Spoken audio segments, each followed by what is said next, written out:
A very good morning students. आज हम हिंदी व्याकरण में काल पढ़ेंगे। काल यानी कि टेंस। काल आप सभी बचपन से पढ़ते आ रहे हैं, आई नो, बट आप लोग फिर भी इतनी ढेर सारी मिस्टेक करते हैं, इसलिए मैं काल आपको काफी डीप में एक्सप्लेन करने जा रही हूँ। आप इस वीडियो को अच्छे से देखिए और उसको समझिए। तो आइए शुरू करते हैं काल। अब यहाँ देखिए आपके सामने जो एक पिक्चर बनी हुई है, उसमें फर्स्ट पिक्चर में जो पहला वाक्य है, मैंने खाना खाया। दूसरा पिक्चर देखिए, मैं खाना खा रहा हूं। तीसरी पिक्चर देखिए, मैं खाना खाऊंगा। ठीक है। अब फर्स्ट पिक्चर में देखिए, मैंने खाना खाया, यानी वो खाना खा चुका है, यानी वो जो क्रिया है वो पहले हो चुकी है। ठीक है। दूसरी पिक्चर देखिए, मैं खाना खा रहा हूं, यानी कि एट प्रेजेंट जब ये बात हो रही है तब वह बच्चा खाना खा रहा है, यानी कि क्रिया अभी हो रही है। थर्ड पिक्चर देखिए, मैं खाना खाऊंगा। मैं खाना खाऊंगा यानी कि क्रिया अभी होगी, हुई नहीं है। तो इन तीनों में डिफरेंस समझ में आया आपको कि ये क्या है? ये जो क्रिया बताई गई है, क्रिया का काल यानी क्रिया का समय बताया गया है कि क्रिया कौन से समय में हो चुकी है, हो रही है या फिर होगी। तो यही जो क्रिया का समय है वह क्या कहलाता है? काल। क्रिया के जिस रूप से उसके करने या होने के समय का पता चलता है उसे काल कहते हैं। ठीक है। अब आगे देखिए और अच्छे से इसको समझने की कोशिश करते हैं। देखिए, काम करना या होना क्रिया होती है। आप लोग भली प्रकार से जानते हैं, परंतु कोई क्रिया ऐसी नहीं होती जिसका समय ना हो। किसी ना किसी समय वो क्रिया होती है, या तो वो भूतकाल में होती है, या वर्तमान काल में, या फिर भविष्य काल में। प्रत्येक क्रिया का कोई ना कोई समय अवश्य होता है। यह समय ही व्याकरण में काल कहलाता है। ठीक है। क्रिया के रूप परिवर्तन से ही काल का बोध होता है। जैसे फॉर एग्जाम्पल देखिए, कृतिका नाच रही है, कृतिका नाची थी, कृतिका नाचेगी। उपयुक्त वाक्यों में नाच रही है, नाची थी या नाचेगी इन क्रियाओं के रूप में काल अर्थात समय का बोध आसानी से हो रहा है। एक ही क्रिया तीन अलग अलग समय में हुई है। इस प्रकार क्रिया के जिस रूप में समय का बोध हो उसे काल कहते हैं। अब देखिए यहाँ पिक्चर जो आपके सामने में, और थोड़ा सा मैं एग्जांपल देती हूँ। पहला वाक्य देखिए, राजा ने चारों बेटियों को अपने पास बुलाया। दूसरा वाक्य, लड़का पिता को पानी पिला रहा है। तीसरा वाक्य, इन्हें अपराध के अनुसार दंड देंगे। अब पहले वाक्य में क्रिया हो चुकी है, ठीक है। दूसरे वाक्य में क्रिया हो रही है और तीसरे वाक्य में क्रिया होने वाली है। इन सभी वाक्यों में हमें क्रिया के होने का समय ज्ञात होता है। क्रिया के जिस रूप से किसी कार्य के करने या होने के समय का बोध होता है उसे काल कहते हैं। आई होप आपको काल अच्छे से समझ में आ गया होगा। तो अब आइए काल के प्रकार देखते हैं। काल के तीन प्रकार होते हैं, वर्तमान काल, भूतकाल और भविष्य काल। वर्तमान काल को प्रेजेंट टेंस बोलते हैं, भूतकाल को पास्ट टेंस और भविष्य काल को फ्यूचर टेंस। अब इसको एक एक करके हम लोग पढ़ेंगे। तो आज हम वर्तमान काल शुरू करने जा रहे हैं। अब वर्तमान काल क्या होता है? वर्तमान काल यानी चल रहा समय, एट प्रेजेंट, जो अभी हो रहा है। ठीक है। क्रिया के जिस रूप से उसके वर्तमान समय में होने का पता चले उसे वर्तमान काल कहते हैं। अब यहाँ देखिए आपके सामने में कुछ पिक्चर्स बनी हुई है। ठंडी हवा चल रही है, पहली पिक्चर में। दूसरी पिक्चर में मैं टीवी देख रहा हूं। तीसरी पिक्चर, बच्चे खेल रहे हैं। अब यहाँ देखिए सभी क्रियाएं प्रेजेंट टेंस में हो रही हैं। हवा चल रही है, बच्चे टीवी देख रहे हैं, बच्चे खेल रहे हैं। यह सभी क्रियाएं अभी वर्तमान में चालू है, वर्तमान में हो रही है। ठीक है। और देखेंगे, यहाँ देखिए आपके सामने में जो पिक्चर है, वहां देखिए मजदूर काम कर रहे हैं। दूसरी पिक्चर में टेलीविजन पर फिल्म चल रही है। ठीक है। अब कक्षा 6 में अध्यापक पढ़ा रहे हैं, सारे विद्यार्थी उनसे हिंदी पढ़ रहे हैं। रमेश अध्यापक से प्रश्न पूछ रहा है, बाकी विद्यार्थी ध्यान से सुन रहे हैं। कक्षा में सबकी पुस्तकें खुली हुई हैं।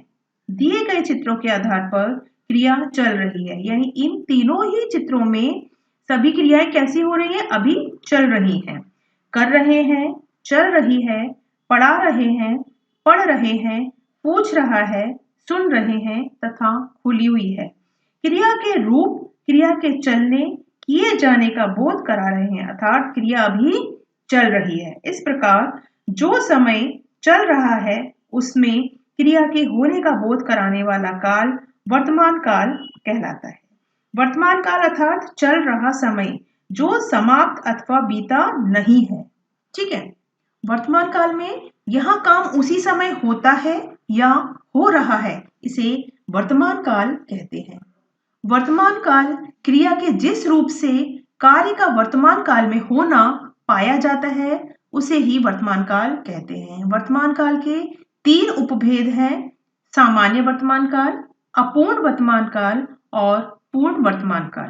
हालांकि आपको जो कॉपी में हम लिखवाएंगे वो वहां पर आपको 2 ही प्रकार इसके करवाए गए हैं, लेकिन आपके लिए समझना बहुत ही इंपॉर्टेंट है।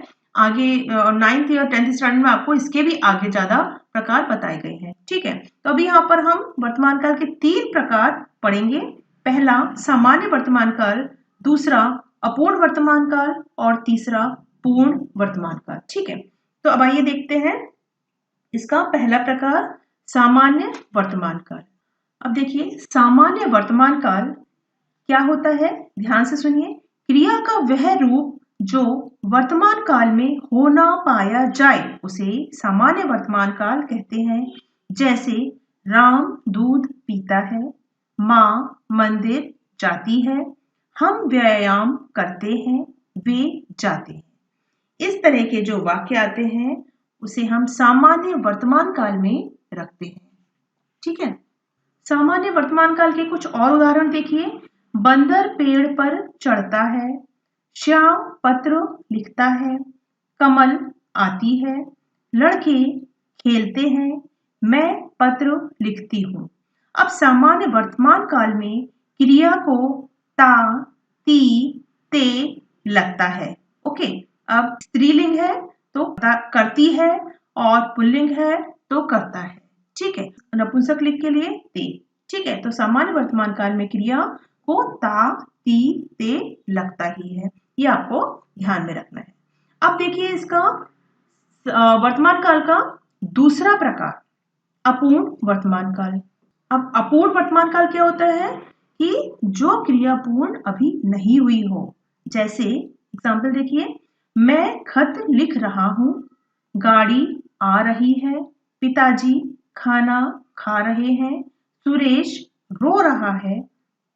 अब क्रिया के जिस रूप से यह बोध होता है कि क्रिया अभी चल रही है यानी अधूरी है, मतलब पूरी नहीं हुई है, ऐसी क्रिया को हम किस में रखेंगे? अपूर्ण। अपूर्ण का मतलब ये है जो कार्य पूर्ण ना हुआ हो उसे हम अपूर्ण वर्तमान काल में रख। अब अपूर्ण वर्तमान काल में धातु प्लस रहा, रही, रहे प्लस है आता है। ठीक है, लड़के खेलते हैं अपूर्ण वर्तमान काल में करते हैं। लड़के खेल रहे हैं यानी अभी तक वो क्रिया पूर्ण नहीं हुई है। मैं आम खा रहा हूँ, क्रिया अभी चल रही है, पूर्ण नहीं हुई है। तो अपूर्ण वर्तमान काल में क्रिया को रहा, रही, रहे लगता ही है। अपूर्ण वर्तमान काल का और एक देखिए एग्जाम्पल। क्रिया के जिस रूप से वर्तमान काल में क्रिया की अपूर्णता का बोध होता है उसकी कुछ एग्जाम्पल देखिए। माँ भोजन बना रही है, किसान खेत में हल चला रहा है, डॉक्टर मरीज को देख रहा है, चित्रकार चित्र बना रहा है। ठीक है, अब इसका तीसरा रूप देखिए। इसका तीसरा प्रकार है पूर्ण वर्तमान काल। क्रिया के जिस रूप से यह बोध होता है कि क्रिया वर्तमान में ही पूरी हो गई है उसे पूर्ण वर्तमान काल कहते हैं। जैसा कि आप नाम से भी देख सकते हैं, पूर्ण यानी क्रिया पूर्ण हो चुकी है, पूरी हो चुकी है, तो उसे हम पूर्ण वर्तमान काल में रखेंगे। देखिए, मुझे इनाम मिला है। ठीक है, मिला है यानी मिल गया है, वो कार्य पूरा हो चुका है।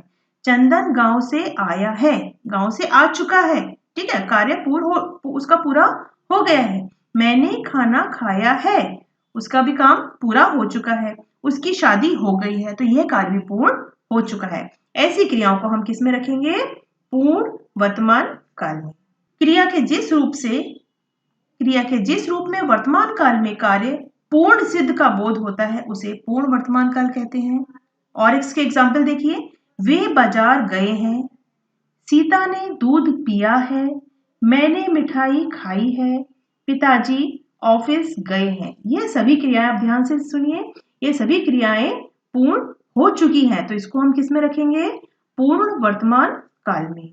आई होप आपको वर्तमान काल अच्छे से समझ में आ गया होगा कि वर्तमान क्या है वर्तमान काल में, और वर्तमान काल के तीनों ही प्रकार आपको अच्छे से समझ में आ गए होंगे।